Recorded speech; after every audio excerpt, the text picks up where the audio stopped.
Dicen que la mente humana solo soporta una cierta cantidad de verdad. Después de eso, empieza a inventar mentiras para protegerse. Pero hay momentos, lugares y personas que desdibujan esa frontera. Instantes donde lo imposible se vuelve cotidiano, donde lo que juramos haber soñado deja huellas reales. Esta noche conocerás 5 historias verdaderas, 5 testimonios que los propios protagonistas intentaron olvidar, porque lo que vieron o creyeron ver los persiguió incluso despiertos. No son leyendas ni cuentos antiguos, son relatos de personas comunes, de caminos rurales, hospitales silenciosos, casas que nunca debieron habitarse y voces que no provienen de ningún lugar conocido. Y si logras escuchar hasta el final, cuidado, porque puede que descubras que la realidad no termina donde cierras los ojos. Historia 1. El huésped de la habitación 3. El turno nocturno del Hotel San Gabriel nunca había sido difícil. Pocas reservas, pasillos silenciosos y una vieja radio en el mostrador que mantenía a Ernesto despierto mientras las horas se arrastraban entre sombras. Eran casi las 2 de la madrugada cuando el teléfono interno sonó por primera vez esa noche. Una voz femenina, temblorosa, susurró desde la habitación 5. Disculpe, ¿podrían pedirle al huésped de la habitación 3 que baje el volumen? No puedo dormir con esos golpes. Ernesto miró la hoja de registro. La habitación 3 estaba vacía. O al menos eso decía el sistema. Pensó que quizás algún huésped se había confundido de número o que la señora escuchaba ruidos del cuarto contiguo. Subió las escaleras, cruzó el pasillo iluminado por luces débiles y se detuvo frente a la puerta marcada con el número 3. Silencio absoluto. Ni golpes ni voces. Solo el zumbido del neón del pasillo. Golpeó 2 veces. Nadie respondió. Abrió con su llave maestra. Dentro, el aire era frío, como si alguien hubiera dejado la ventana abierta por horas. La cama estaba hecha, la televisión apagada, el baño limpio.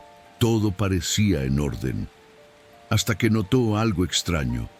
Sobre la almohada había una marca hundida, como si alguien acabara de recostarse ahí. Ernesto frunció el ceño, cerró la puerta y regresó al mostrador. En el registro digital volvió a revisar las entradas. Habitación 3, vacía desde hace 3 días. Pero en el registro manual, el cuaderno de reservas que siempre se usaba como respaldo, había una línea nueva, escrita con tinta fresca. Huésped, Taele, check-in, 2341. No recordaba haber recibido a nadie con ese nombre. Tampoco había registro en el sistema, ni cobro, ni documento asociado. Solo esas iniciales. Esa noche, el silencio del hotel se volvió espeso. Las luces del pasillo comenzaron a parpadear una tras otra, como si algo caminara debajo de ellas. Y a las 3 en punto, la voz volvió a sonar por el teléfono. Por favor, dígale al hombre de la habitación 3 que deje de golpear la pared. Está cada vez más fuerte. Ernesto tragó saliva. Decidió volver a subir. Esta vez, el pasillo estaba más oscuro. Las luces no lograban encender por completo. Desde el extremo se escuchaba un golpeteo seco, rítmico, proveniente de la habitación 3. Golpeó la puerta con fuerza. ¿Hola? ¿Hay alguien ahí? Los golpes cesaron. Silencio total. Entonces, del otro lado se escuchó algo que le erizó la piel. Un suspiro y luego un murmullo, apenas audible, como si alguien hablara muy cerca del suelo. Ernesto retrocedió un paso. Volvió a intentar abrir con su llave maestra. La cerradura no giraba. No había forma de entrar. Corrió a buscar el duplicado en recepción. Cuando regresó, la puerta estaba entreabierta. Dentro, la cama estaba deshecha, el aire helado, y sobre el espejo del baño, escritas con dedos húmedos, las letras No me saques de aquí. Esa noche, Ernesto no terminó su turno. Llamó al dueño del hotel, quien llegó de madrugada con 2 empleados más. Cuando revisaron la habitación, no encontraron nada. El espejo estaba limpio, las sábanas ordenadas. Solo quedaba un leve olor a humedad, como de algo encerrado por mucho tiempo. Los días siguientes, el hotel funcionó con normalidad, hasta que un huésped nuevo pidió alojarse en la habitación 3. Esa misma madrugada llamó a recepción, asustado, diciendo que alguien golpeaba desde dentro del closet. Cuando Ernesto fue a revisar, el armario estaba cerrado con llave y sobre la puerta, talladas con algo afilado, las mismas iniciales del registro olvidado, JL. Desde entonces, nadie volvió a hospedarse en esa habitación. El dueño decidió clausurarla, pero cada tanto los huéspedes de la 5 aseguran escuchar golpes detrás de la pared, como si alguien aún intentara salir. Historia 2. La niña del retrato. El retrato había estado colgado en la casa desde siempre. Era una pintura antigua, con marco de madera oscura y una capa fina de polvo que nadie se atrevía a limpiar por completo. Mostraba a una niña de unos 8 años, vestida con un pequeño vestido azul, sosteniendo una muñeca sin ojos. Nadie en la familia sabía quién era, ni por qué el cuadro estaba ahí. Cuando la abuela murió, la casa pasó a manos de Valeria, su nieta. Era maestra de primaria, y aunque la vieja vivienda rural le traía recuerdos de infancia, había algo en ella que nunca la había dejado sentirse cómoda, especialmente con ese retrato, colgado justo en el pasillo que llevaba a su habitación. Las primeras noches no notó nada extraño. Solo el crujir de la madera, los pasos del viento entre los árboles y los ecos de una casa que llevaba décadas respirando en silencio. Pero al tercer día, mientras subía la escalera, Valeria se detuvo a mirar el cuadro. Juró que la muñeca en las manos de la niña estaba inclinada hacia otro lado. Pensó que su memoria le jugaba una broma, así que no le dio importancia. Pasaron los días. Una noche, mientras preparaba té en la cocina, escuchó pasos suaves en el pasillo del piso superior. Pequeños, como los de un niño descalzo. Subió despacio, sosteniendo una vela encendida.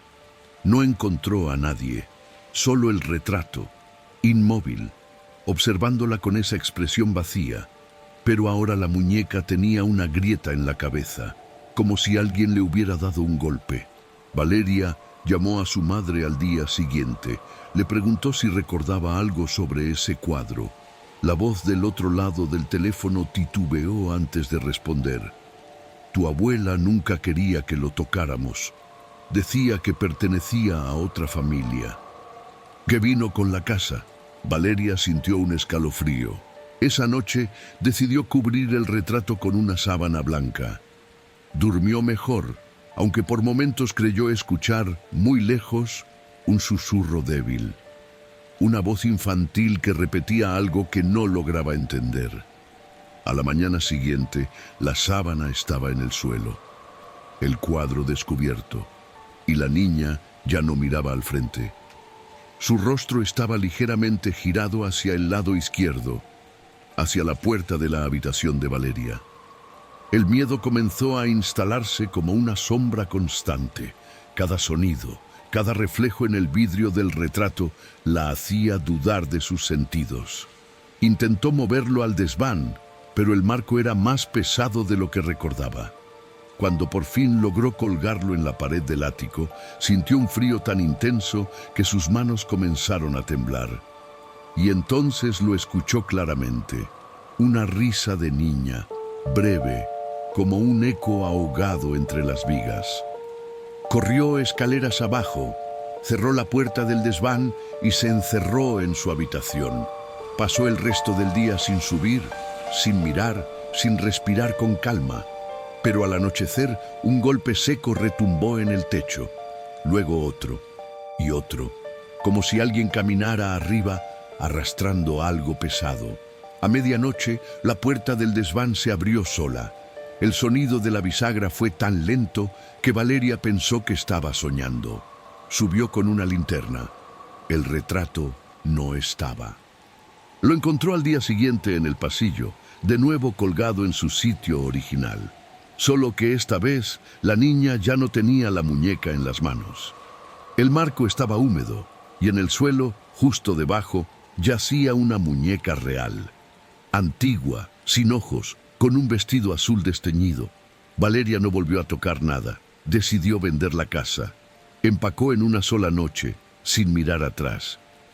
Pero al salir, en la última mirada al pasillo, notó algo que la dejó paralizada.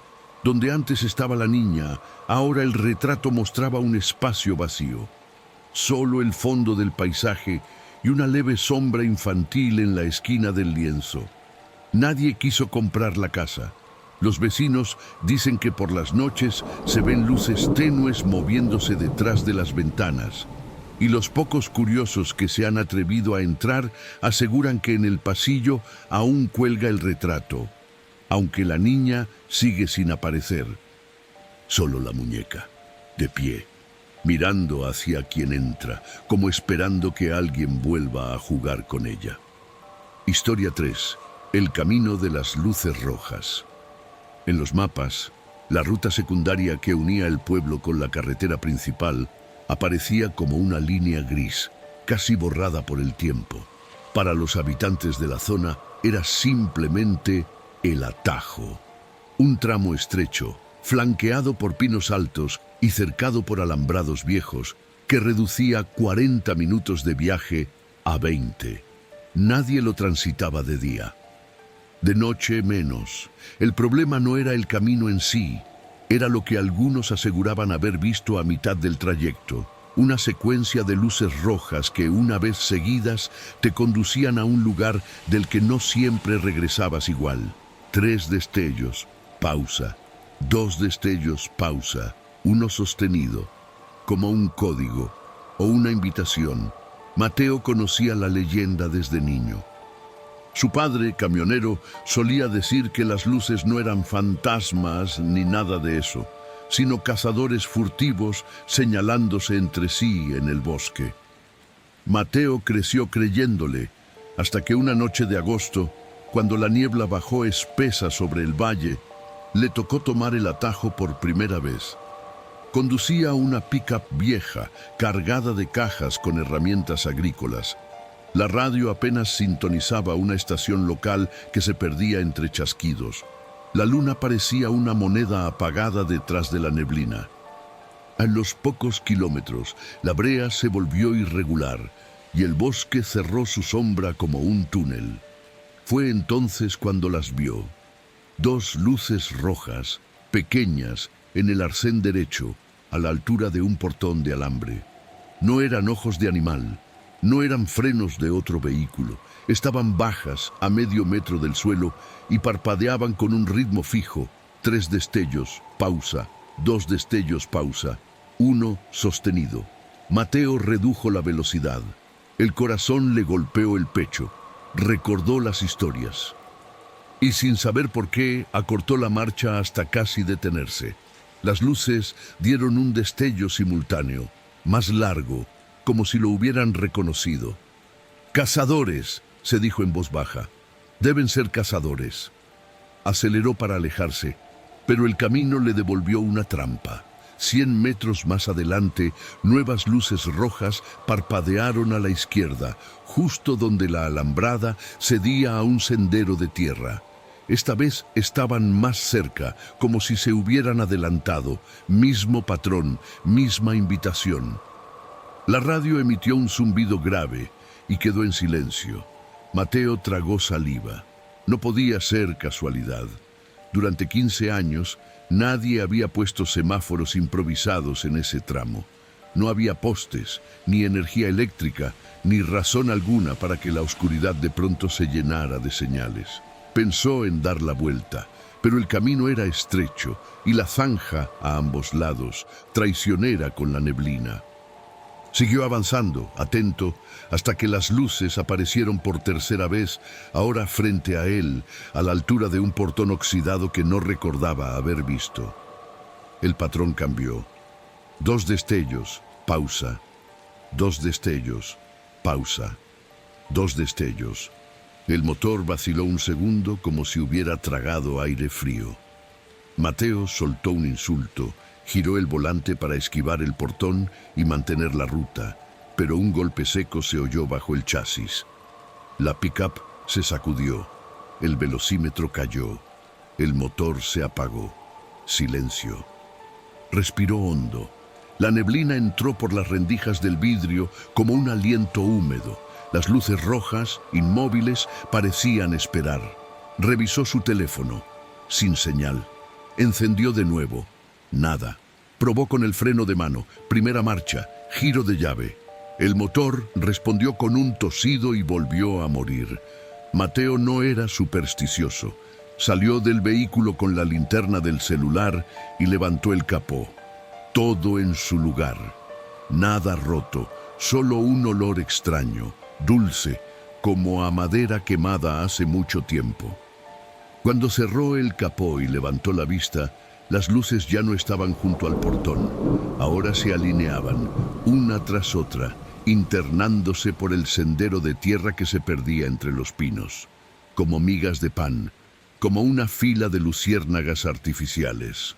Tomó aire. Sigo la línea, pido ayuda y vuelvo, pensó. Al tercer paso, supo que era una mala idea. No por lo que veía, sino por lo que no veía. El camino a su espalda se había disuelto en bruma, y el sonido del campo, grillos, hojas, algún búho, había desaparecido. Solo quedaba el crujido de su propia respiración y el chasquido tenue de algo moviéndose a su izquierda, a veces a su derecha, siempre a resguardo. Las luces continuaban en secuencia. Cada vez que una se desvanecía, otra aparecía unos metros más adelante. Mateo pensó en marcar el sendero con pequeñas piedras, pero cuando miró atrás, las piedras que acababa de colocar ya no estaban. El suelo parecía absorberlas. A los 10 minutos, o lo que creyó que fueron 10, emergió en un claro. La niebla se elevaba en columnas delgadas, como humo de fogatas apagadas. En el centro, una camioneta, más vieja que la suya, descansaba inclinada sobre una rueda desinflada. En el parabrisas, pegada con cinta, había una nota escrita con una caligrafía desordenada. Si ves las luces, no las sigas. Si ya las seguiste, no corras. El aire le pesó en la espalda. La linterna del celular vaciló. Mateo rodeó la camioneta. El interior estaba vacío, salvo por un abrigo colgado del asiento del conductor y un llavero en forma de herradura. En el piso, bajo la luz temblorosa, distinguió marcas de barro que salían del vehículo y se perdían entre las sombras del claro. Marcas pequeñas, como de botas infantiles.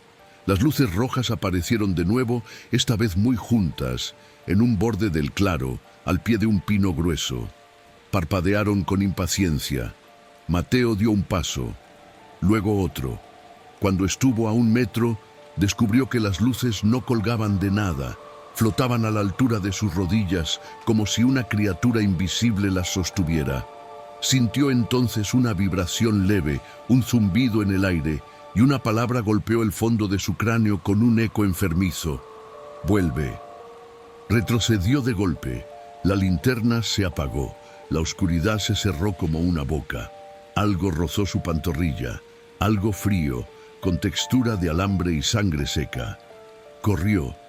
Sabía que la nota decía que no lo hiciera, pero el cuerpo eligió por él. Se lanzó por el mismo sendero a tientas, tropezando con raíces y piedras. Detrás, las luces lo siguieron, rápidas, cortando la niebla con sus destellos de código. 3, 2, 1, 3, 2, 1. Un ritmo que, de pronto, no parecía un llamado, sino una cuenta regresiva. Cayó de rodillas. Las palmas le ardieron. Buscó la camioneta. No estaba. El claro había desaparecido. En su lugar, una cerca de alambre cortaba el paso, y más allá, unos buitres inmóviles observaban desde los postes como si fueran adornos, Las luces lo rodearon, se ubicaron en círculo, a su altura, y comenzaron a acercarse con un vaivén suave, como si respiraran. Mateo intentó hablar, pedir perdón, prometer que no volvería. La palabra volvió a golpear su cráneo, más fuerte, quieto. Obedeció. El círculo de luces se cerró, el zumbido creció y la niebla empezó a arder con un brillo interno, rojo, como si alguien prendiera un fuego sin calor. Entre las cortinas de humo, Mateo creyó ver siluetas breves, figuras pequeñas, encorvadas, con manos que no eran manos sino ramas, con rostros vacíos como cortezas, con ojos, no, sin ojos. El brillo no venía de ellos. El brillo venía del suelo, debajo tierra. Una sombra más alta se asomó detrás de las luces. No avanzó, solo inclinó una cabeza que no parecía humana. Mateo sintió un peso en el pecho, un sabor metálico en la lengua. Pensó en su padre, en el atajo, en los cazadores. Pensó en la nota. No corras. Se obligó a quedarse inmóvil, con la mirada en el suelo, como los perros que evitan el enfrentamiento. El zumbido se transformó en voces muy lejanas, como un coro de susurros que ascendían desde las raíces. Las luces empezaron a apagarse una a una, como si alguien soplara sobre ellas. Quedó una sola, frente a él. Parpadeó 2 veces y se desplazó hacia la izquierda, describiendo una curva. Luego se detuvo, parpadeó una vez y avanzó un poco más, como si le estuviera dibujando el camino. Mateo entendió. Sin mirar a la sombra alta, sin perder el ritmo de la respiración, siguió la única luz que quedaba. Cada 10 pasos, la luz se detenía, lo esperaba y volvía a parpadear. Atrás, el zumbido se atenuó. El bosque recuperó poco a poco el susurro de hojas y el rumor de insectos. Cuando la luz se apagó, el olor dulce se desvaneció como un mal sueño. Apareció de golpe la cinta de asfalto, el portón oxidado, la pick-up, inmóvil, con el capó cerrado como lo había dejado. Mateo corrió hasta el vehículo. Giró la llave. El motor arrancó a la primera. La radio volvió sola con una canción vieja que su padre solía tararear. Una risa nerviosa le trepó a la garganta y se transformó en una tos. Aceleró sin mirar los espejos. No siguió el atajo. Dio la vuelta por el camino largo, aunque tardara 1 hora más. Cuando llegó al pueblo, se estacionó frente al taller de Don Roque, el mecánico, y dejó la camioneta encendida como si el motor fuera un animal al que no conviene despertar. Entró, explicó poco, mintió mucho. Dijo que el motor había ahogado. Dijo que había visto cazadores con linternas. Dijo cualquier cosa, menos la verdad. Una mujer que esperaba su turno en el taller lo escuchó en silencio. Le temblaba el pulso al sostener una taza de café. Cuando él terminó, se acercó y le preguntó, a media voz, si había visto una camioneta abandonada en el bosque. Mateo negó. Ella apretó la taza con fuerza. Mi hermano desapareció hace 6 años, dijo. Lo vieron por última vez tomando el atajo. Dijo que seguiría unas luces. Nunca hubo rastros, solo su camioneta, que apareció meses después en el corralón del municipio. Nadie supo quién la llevó. Mateo tragó saliva. No habló de la nota, no habló de la sombra. Pero esa noche, cuando buscó en los titulares viejos, encontró una foto granulada. La camioneta de la mujer, inclinada sobre una rueda, un llavero de herradura colgando del retrovisor. Y en un rincón de la foto, apenas visible si se forzaba la vista, 2 puntos rojos detrás del fotógrafo, a la altura de las rodillas. Durante semanas evitó pasar cerca del atajo. Sin embargo, en el pueblo, algunos empezaron a buscarlo con preguntas. Que si de verdad había visto las luces, que si era cierto lo de la cuenta regresiva, que si es verdad que, si uno se queda quieto, lo devuelven. Una madrugada, el teléfono de Mateo vibró con una llamada sin identificador. Atendió. Nadie habló al principio. Luego, un susurro, como un papel arrugándose. No sigas. Cortó. El número no volvió a aparecer. El invierno trajo lluvias. El municipio anunció que, por seguridad, cerraría el atajo durante obras de estabilización. Colocaron vallas, cinta amarilla, carteles de desvío. La gente aplaudió la decisión. Nadie preguntó por qué las obras solo se hacían de noche. Nadie preguntó por qué. Desde entonces, algunos vecinos escuchaban entre la 1 y las 3 de la madrugada un zumbido grave que venía desde el bosque y hacía vibrar los vasos en las alacenas. Mateo decidió irse por un tiempo. Empacó una mochila, dejó la camioneta en casa de su padre y tomó un bus al amanecer. Se sentó junto a la ventana y observó cómo el pueblo se alejaba, cómo el valle abría sus brazos en sombras. Detrás del parabrisas del bus, el reflejo de su propio rostro le devolvió una pregunta sin respuesta. ¿Qué sucede con quienes corren? Cerró los ojos para dormir un poco. En el borde del sueño, creyó sentir que alguien se sentaba a su lado. No abrió los ojos. El aire a su alrededor se enfrió. Una fragancia dulce, leve, se filtró entre los asientos. Mateo se tensó. El bus tomó una curva amplia para incorporarse a la carretera. A lo lejos, entre la niebla de la mañana, 2 puntos rojos titilaron sobre el terraplén, muy bajos, casi al ras del pasto. Parpadearon 3 veces, luego 2, luego una, sostenida, como una promesa que no depende de los caminos ni de las vallas. Mateo apretó los puños, no miró a su izquierda, no respiró hondo, se mantuvo quieto, con la frente apoyada en el vidrio frío, recordando la única instrucción que lo había traído de vuelta. No corras. Desde entonces, cada vez que alguien jura haber visto luces rojas a ras de suelo en ese tramo, él solo dice lo mismo. No son cazadores, no son autos en la distancia, no son bromas.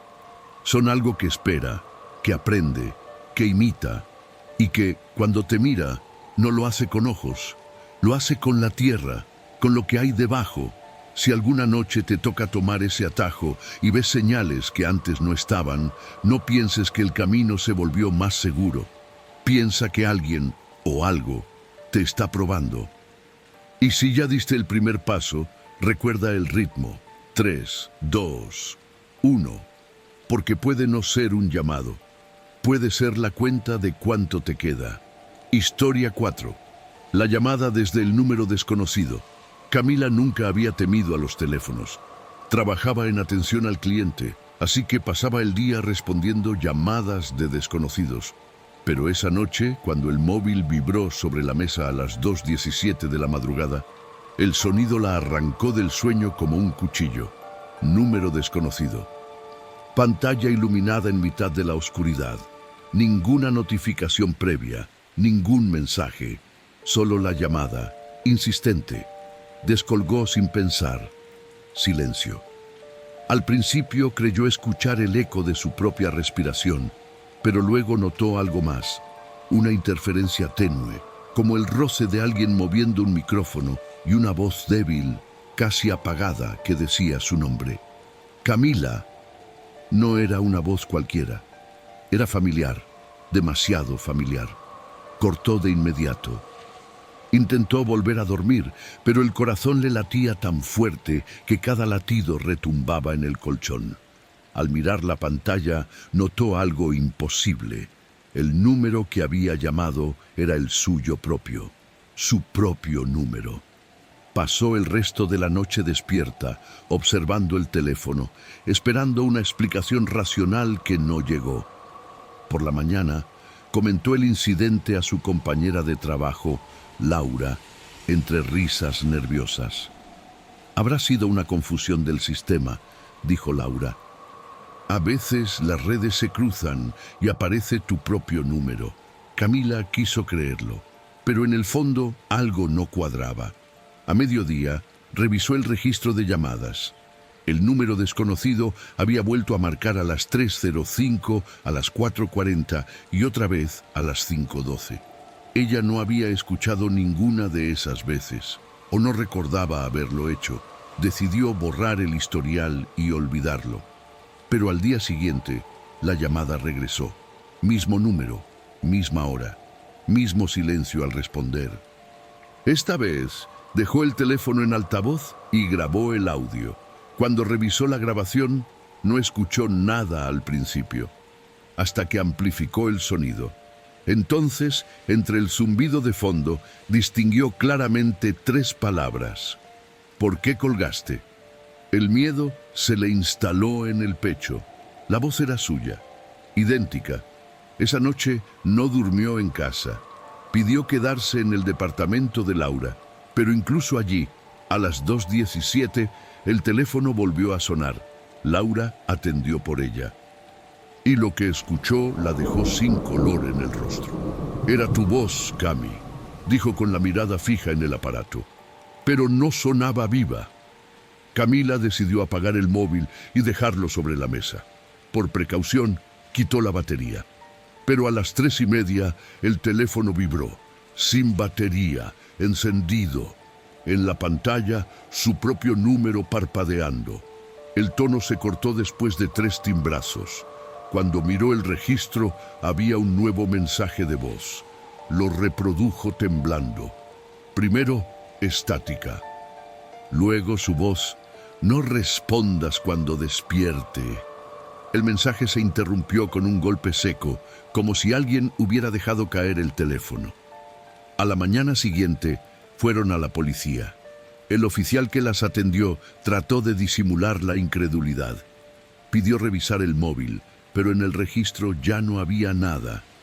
Ni llamadas, ni mensajes, ni siquiera la grabación que ella había guardado. El teléfono parecía recién reiniciado. Volvió a casa esa tarde, agotada. El silencio pesaba. Cerró todas las ventanas, bajó las persianas y encendió las luces. En el reflejo del televisor apagado, vio su rostro cansado. Pero había algo distinto. Su reflejo movió los labios, y ella no. Se giró bruscamente. Nada detrás, solo el eco de su respiración. Dejó el televisor encendido para no sentirse sola. A medianoche, el aparato cambió de canal por sí solo. Pantalla negra, y sobre el fondo un número, el suyo, seguido de una fecha: mañana. El teléfono comenzó a sonar al mismo tiempo, vibrando sobre la mesa. No quiso atender, pero la voz, desde el parlante del televisor, habló sin necesidad de conexión. «Contesta, tengo que decirte cómo termina». Temblando, levantó el auricular. Silencio, luego un suspiro, y después su propia voz, pero más lenta, más cansada. «No vayas mañana». «¿A dónde?», preguntó entre lágrimas. «¿A dónde me llamaron? ¿A dónde tú irás?». El televisor mostró por un instante una imagen borrosa. Un edificio gris con ventanales sucios y un cartel oxidado en la entrada. Camila reconoció el lugar. Era el call center donde trabajaba. Al día siguiente no fue al trabajo. Apagó el celular y lo dejó en la mesa dentro de una caja metálica, como si eso pudiera contener algo. Pero a las 2:17 de la tarde, el teléfono volvió a vibrar. Dentro de la caja, encendido sin batería. Laura fue a buscarla cuando no respondió a sus mensajes.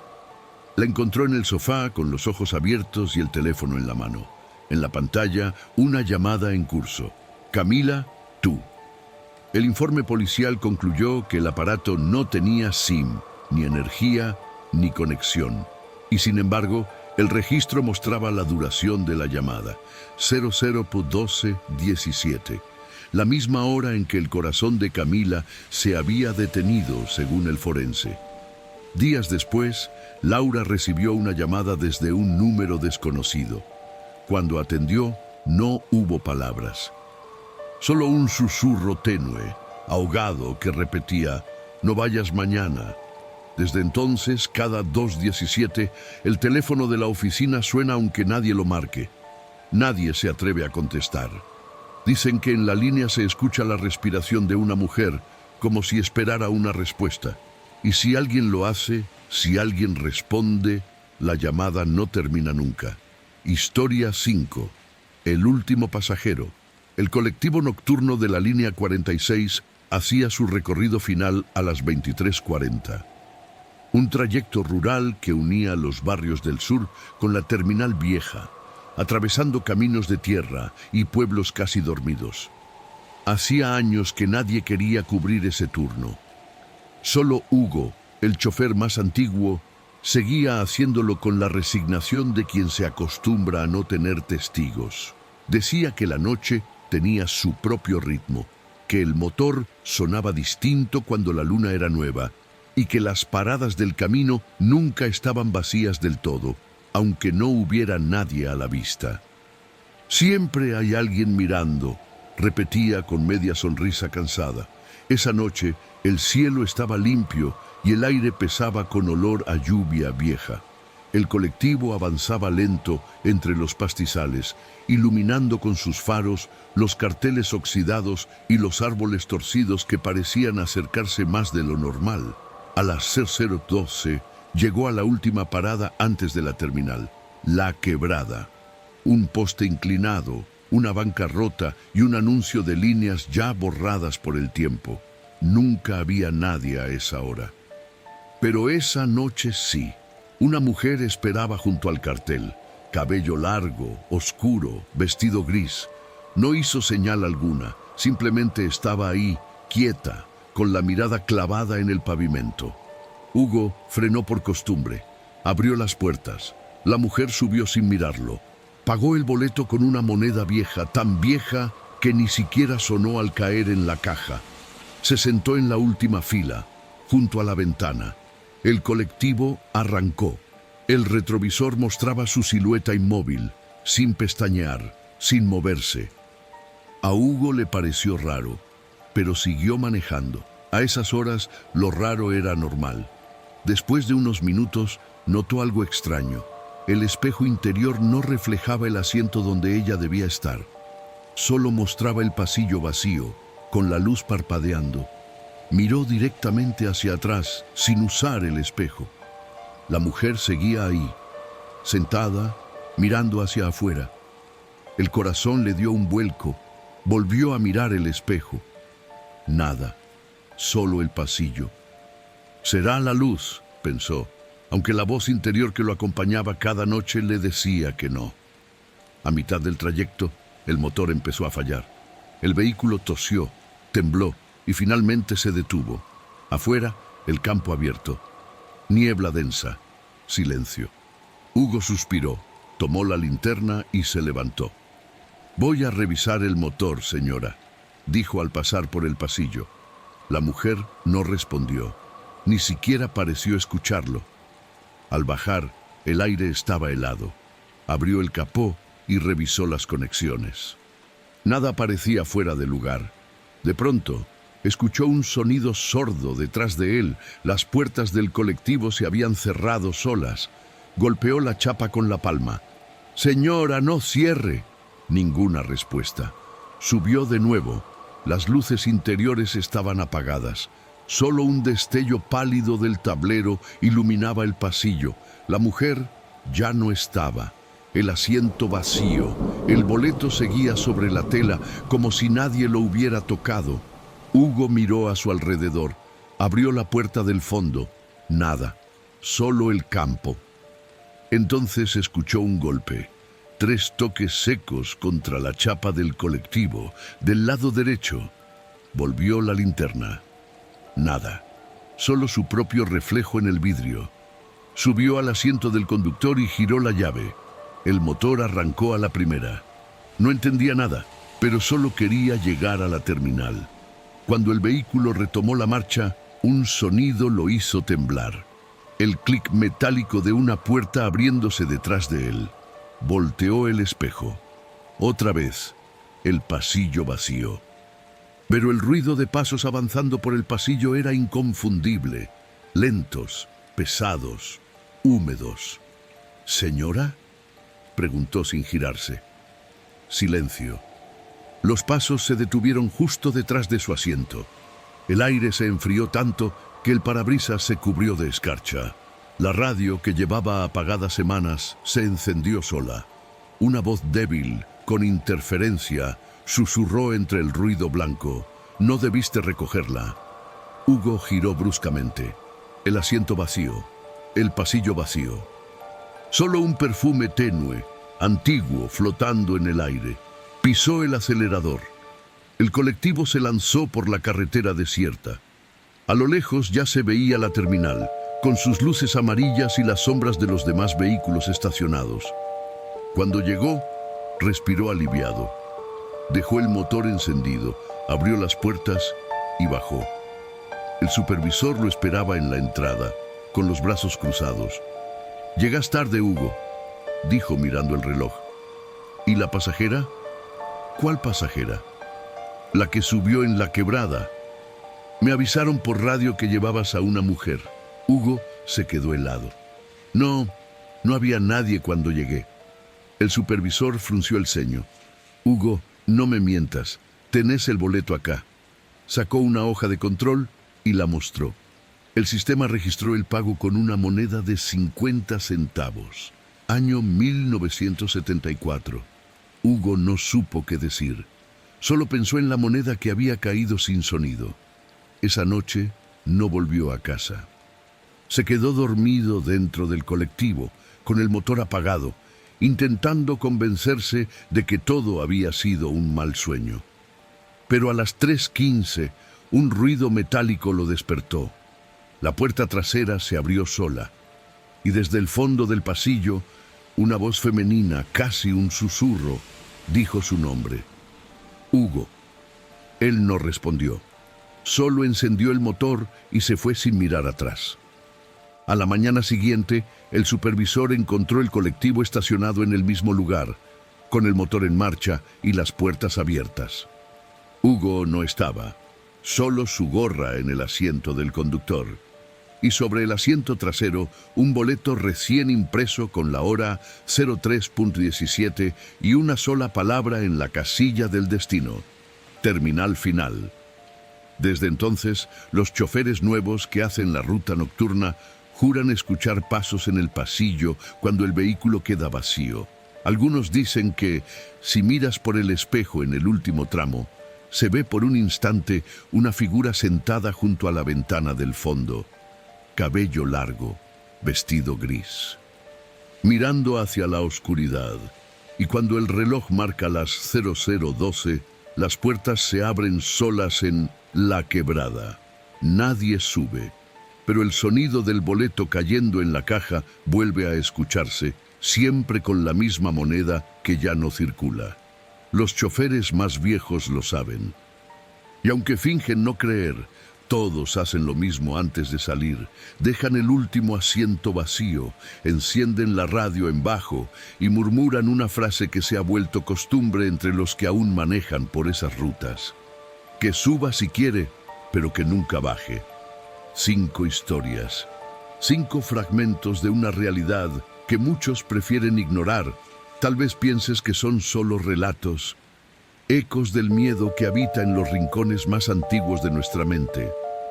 Pero recuerda, cada una de estas historias tiene un origen, un testigo, un lugar que todavía existe. Y a veces, lo que empieza como una simple coincidencia, termina observándote desde la oscuridad. Si esta noche logras dormir, hazlo con las luces apagadas, porque solo en la oscuridad se distingue lo que es real y lo que no debería serlo. Gracias por llegar hasta el final.